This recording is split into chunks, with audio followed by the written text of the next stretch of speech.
That's domestic as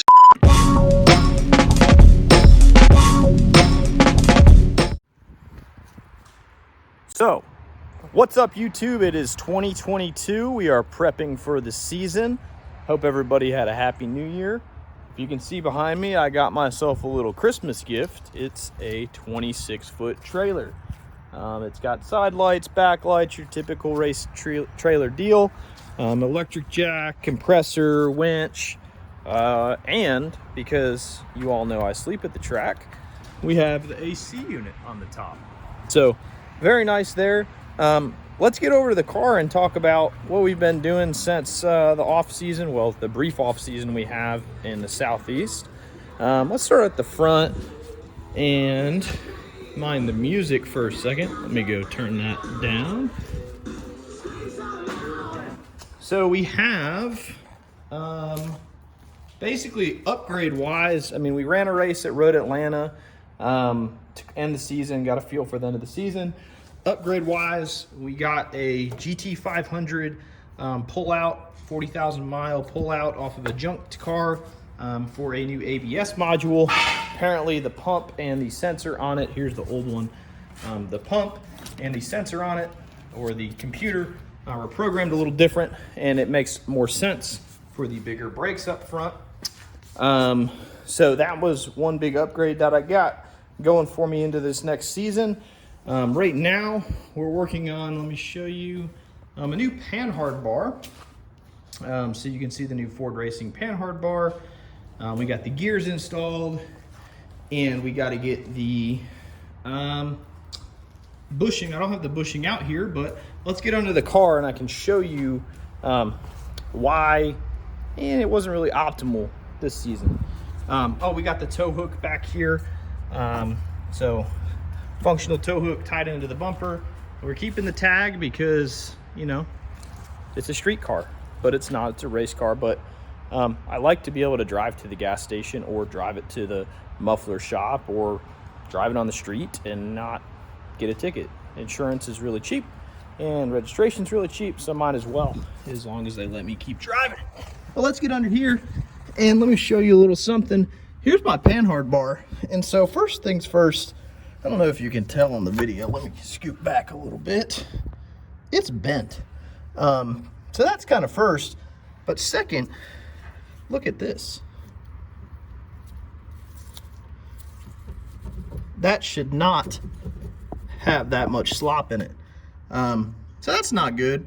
And on top of that, you can see up here that we have, I don't know if you can see, but essentially there's no bushing. The bushing has left the building for the upper axle. So we got to get the panhard bar in, upper bushing axle, and then we'll be ready for Roebling, which is the first event of the season. We're going to try to run a majority of the season, try to get in the points this year. So hopefully you guys stick along for the season. I'll be cutting in qualifying clips, updates at the racetrack, stuff like that. Starting with this video, it'll be at Roebling. But we got to do that. We got a long list of stuff before we get ready, including putting the sticker pack on the car, the official Spec Iron sticker pack. But yeah, I'm going to tear into this. That's an update for the off season. Hopefully we come back at you at the track and we hit some Roebling Road practice qualifying. Hopefully nothing breaks, and then you just get a quick qualifying and race and some highlights, and we'll recap how we placed. So take it easy, stick along, and enjoy. All right, so we're not at Roebling. It is just as cold. We had a freeze plug. Seems like it's leaking on the Mustang, so I got to get that fixed. Got a lot to go over now that Roebling's done. Something I've been keeping on the down low a little bit, but we'll start and I'll turn us around. This is a new 2009, new to me, right? 2009 Mustang GT. It's not perfect. See some bumper issues there. The hood scoop's got some weird sticker on it with some paint fade. It's got some pretty stock wheels. Basically a bone stock unit. Got taillight, deck lid cover.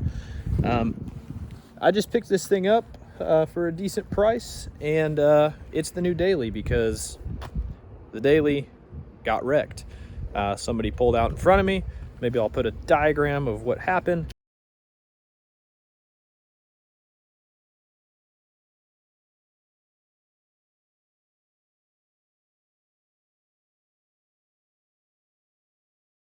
All right, so I figured I'd show you the damage on this car. You can see, blew the grill out, but this is where the worst part is. I sawzalled half of this off. You can see it crushed the intake underneath the hood, pushed back this right side pretty hard. I imagine had I actually caught the bumper support here, it would have probably saved a little bit, but you can see just completely crunched. This crush zone just completely folded in.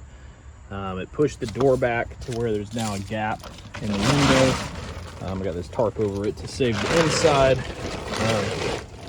You can see how bad the door's gapped there.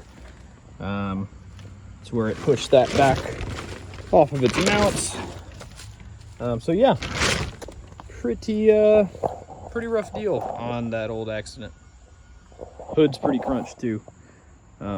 So salvage car, but essentially it took 3.5 months to get insurance figured out.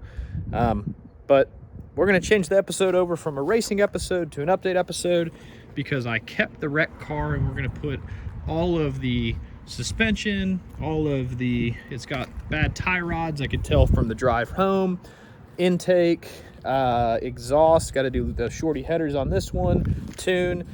I'm surprised at how terrible these 05 to 09 Mustangs are bone stock, well, up to 2010 with the 4.6 3-valve. Just bone stock like this, they are so slow, no throttle response. So gonna take all the parts off the wrecked car, put it on this car, and we'll go through that Cliff Note version of the episode, basically doing a full upgrade on this car. But as it sees fit when I bought that car, I think it's time to do a burnout in this one.